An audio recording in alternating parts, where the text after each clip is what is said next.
Hello YouTube, and thank you for joining me today. I am so grateful to be able to have time with you. I was requested by a young subscriber to address a video that he had viewed and a question which was inspired by said video which he composed. The area in which his question operates is the subject of education and its contribution to a better slave, or its contribution to forming a slave in the first place. I am not sure when I'm going to be able to answer him fully, but I will indeed do just that. Today I wanted to take time to make this video to give him something to chew on, establish a platform where the rockets within us can take off as we dive into this subject. Instead of maintaining this as a private exchange, I requested politely permission to share this with you. Now, the video he was addressing will be tackled in part 2. I have my iced tea, microphone appears to be working, so let's get started. When I was young, I was taught that the goal of education was to teach people how to think. It was a skill that demanded you examined carefully everything. The ultimate goal was to help another be capable of arriving at truth for themselves. As I advanced into my high school years, I witnessed the transition from the old guard to the new.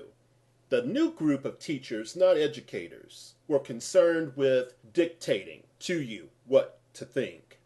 Magnet schools came into existence when I was young. Corporations began to make their presence known at their introduction. Not only did this occur, but their money began to filter into the school and the Board of Education. First, it was contributions from former students. These were leaders within or owners of said corporations.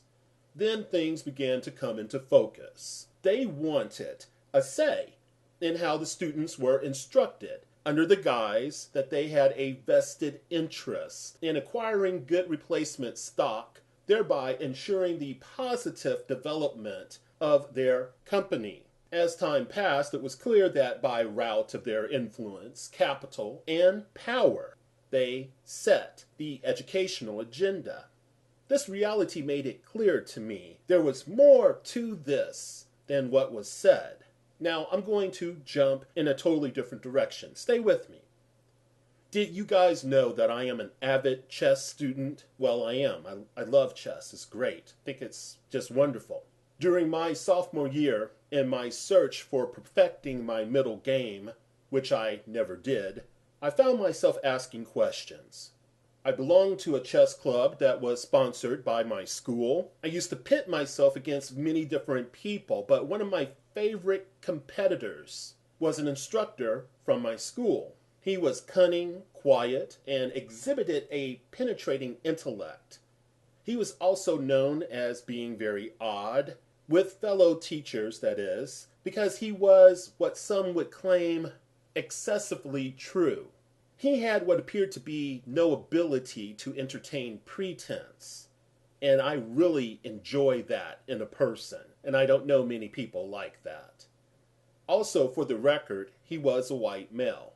One day, as I was analyzing why my flank attack repeatedly failed against his assortment of very well-placed tactical motifs, he said, as he introduced me to a series of forks on the board, that then resulted into a distraction tactic which flowed beautifully into an overflowing position. Anyway, he definitely wiped me up and down the board during the course of that game. But anyway, he said, "Why do you expect me, your enemy, to educate you on how to take power away from me?" He followed up by stating, "No matter where your education takes you, understand this is the way of the world. It is especially clear in class and race relationships." Lastly, and this blew me away, he said, "Do not worry, it is obvious the system has not gotten to you. Your parents must have had a grip on your early development." I just didn't know how to respond. But he had a little bit more to say. He then went on and said, If you tell anyone I told you this, I will deny it.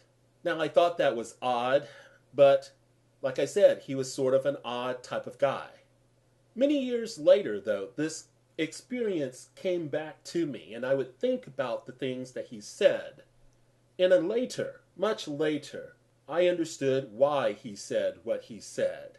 Him assisting me, doing so would be an antagonistic self-fulfilling prophecy for my opponent. Now keep this in mind as we move forward with our conversation, because in reality, he was truly teaching me something very valuable. So as the years went by, I learned by studying the works of John Holt, John Taylor Gatto, Peter Gray, and others, that public education in America, its main goal or plan, 1, is to condition the thinking of the children. 2, to produce a better educated low-wage earner. Now, we have to consider this when addressing if education leads to a better slave or produces a slave. Is being schooled, let me rephrase that, is being unschooled the same as being uneducated? Of course, the answer would be no, though some people may disagree.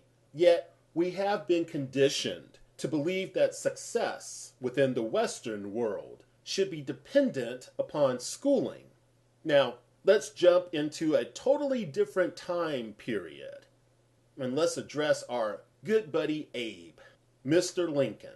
Many people, when I was young, thought of him as being the best thing that ever happened to black people outside of Dr. Martin Luther King Jr. and Malcolm X. Well, I have discussed Abe in a previous video, but I will remind you of this. This is a famous quote that he made. Quote, "I will say then that I am not, nor ever have been in favor of bringing about in any way the social or political equality of the white and black races. That I am not, nor ever have been in favor of making voters or jurors of Negroes, nor of qualifying them to hold office, nor to intermarry with white people. And I will say, in addition to this, that there is a physical difference between the black and white races, which I believe will forever forbid the two races living together on terms of social and political equality.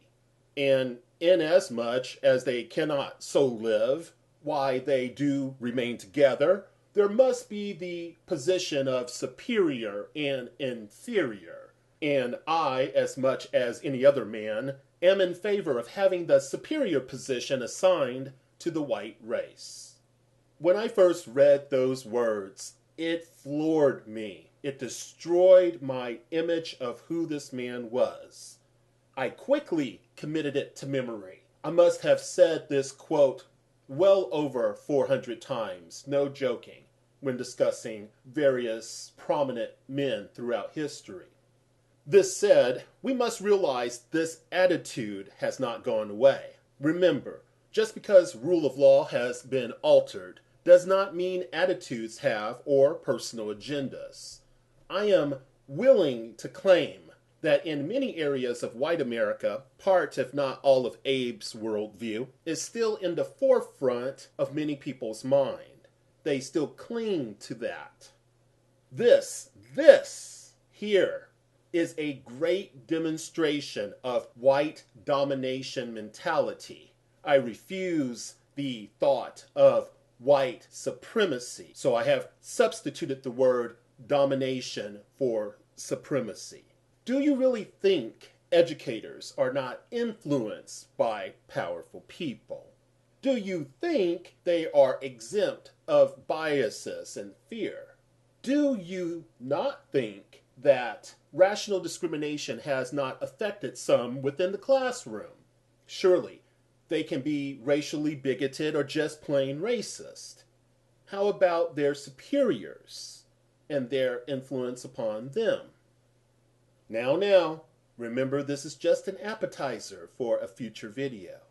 I am going to leave you with some powerful words from a man though I do not believe I would have liked him much had I had the opportunity to meet him, but he has definitely taught me much.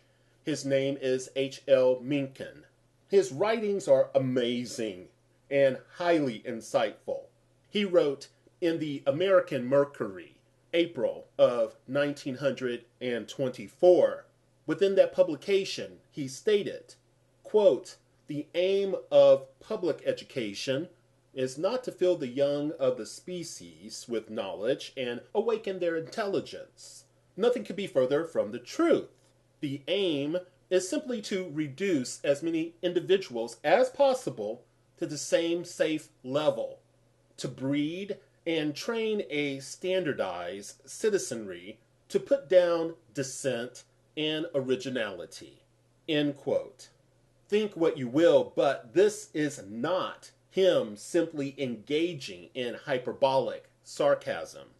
He was telling us the truth. He was giving us a key, something that many discarded. If the power brokers are willing to do this to people who look like them, imagine how they would feel about black and brown people. This is enough for now. Wait. But I must leave you with one last consideration.